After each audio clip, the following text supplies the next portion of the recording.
George is an avid supporter of Toastmasters and the Vice President of Membership, and because of that, his speech today is entitled, "It Makes Sense to Join Toastmasters." Please help me welcome George Fox. Thanks, sir. A number of months ago, I was reading the Boston Globe, and inside the Boston Globe is the Boston Magazine section, and it has a bunch of small articles. You can read them in a few minutes. And one of them caught my attention, and it was the 10 greatest fears of regular people. And there was, as I looked at the list, there was a regular cast of characters. Snakes was one of them. Wasn't the top one, but it was one of them. And I hate snakes. The little small garter snakes to the 18-foot things that eat small children and animals. Don't like those. I don't mind spiders. Spiders was up there. A lot of people don't like spiders. And I also read another article, not that I read a lot, but I just keep these nuggets of useless information, that spiders are no further away than 8 feet from you at any one time. Whether you're in your car or here, there's a spider 8 feet away. So if you're freaked out by spiders, you want to keep that in the back of your mind. I don't mind spiders. Even big spiders. They have these things called dock spiders. Some people may not know, but a dock spider, when I say spiders, they're this big around. They're monsters. And the body is like that. Luckily, they hate people. They'll run away as soon as they see you or hear your footsteps, and they hide, and you really don't see them unless you're looking for them. But if you have to get one with a sneaker or something like that, they make a mess. They're big, and they're squishy. And, oh. But I don't mind them. Heights is on the list. A lot of people don't like heights. A lot of people have a fear of heights. Fear of drowning is another one. And I saw that death, the fear of death, was number 3. That was kind of weird. I thought that would be up higher. I don't remember what number 2 was, but I do remember number 1. And the number 1 fear of people, most people, is speaking in front of public, speaking in front of an audience. And I don't mind that. I'd rather speak in front of people than see a snake cross my path right here. In fact, speaking in front of public, in front of people, kind of got me through college, where you would have these joint group sessions where you would have a team of people and 5 or 6 people, and they'd split up the task, and you'd write this part of the paper, and you'd do the graphics, and you'd do this, and always at the end, 25, 20%, 15% of the paper was based on giving the presentation, and everyone avoided that one, except for me, and I saw it, and I went, oh, I think I'm going to do that. So I waited till the end, they divvied up the work, I came in at the end, I said, excuse me, 8 weeks from now, somebody's got to give the presentation. Maybe someone should sign up for that now.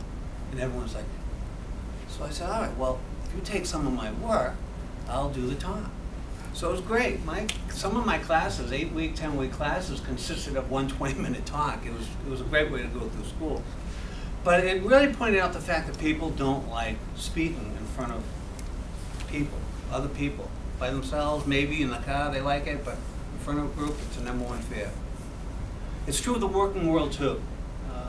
You go to an interview. I've been to a number of interviews. And if you've ever been to an interview and you sit down and somebody runs in with your resume that you spent so much time on, and they have it in their hand, they never read it, they don't know who you are, they don't even know what the job interview is all about, they're in a meeting somewhere.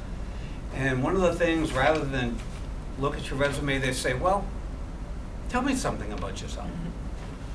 That is not the time to freeze. That is not the time to get sweaty hands, to figure out what you want to say. In Toastmasters, we call that the icebreaker. You get to practice it in front of people that are going to be nice to you and won't criticize you, at least too much. They'll help you improve.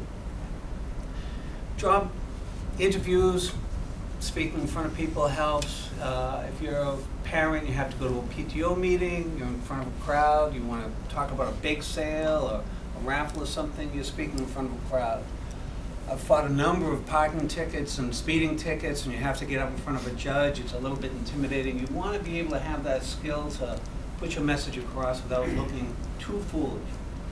And it's a number of areas like that where you want to be able to be strong with your message. But that important feature that people need to have, that skill that they have to have, who teaches somebody that? You haven't really learned it anywhere. You kind of develop it over time, some people more than others. But how do you learn that? Who teaches that? Toastmasters teaches that. When I say Toastmasters teaches that, really they don't. They really don't teach anything. I'm not a teacher. There's not a teacher in this room. We learn from each other. We learn from our mistakes. We learn in a friendly environment about our mistakes. No one here is an expert. No one here should have their cell phone on. And you learn to live over a cell phone. So the people out in this audience that look at me now are here up in this room where you will be shortly in your first talk. They're the ones with the shortness of breath, the sweaty hands, but a supportive environment. That's what this is all about. So no matter how good your message might be, how much research you put in, if you don't deliver it well, it's not going to be a complete package. Speaking in front of people is not a destination, it's more of a journey. If you want to become a more proficient speaker, leader, a more proficient person, more confident person, I urge you to join Toastmasters.